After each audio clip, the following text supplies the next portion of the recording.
Camry 40-тық көлігіне чип жасаймыз. Кілті жоғалған. Кілт жоғалғанда простой кілтпен қыздырсаңыз қызбайды. Ана жерде security деген қызыл шам бар.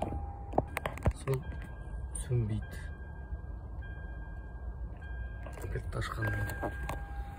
Кілтті ашам. Кілтті ашық тұр бізде, не?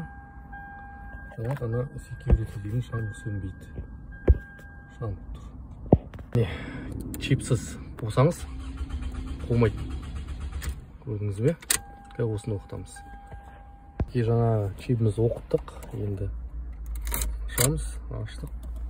Security деген жану жоқ. Қазір қызық көреміз.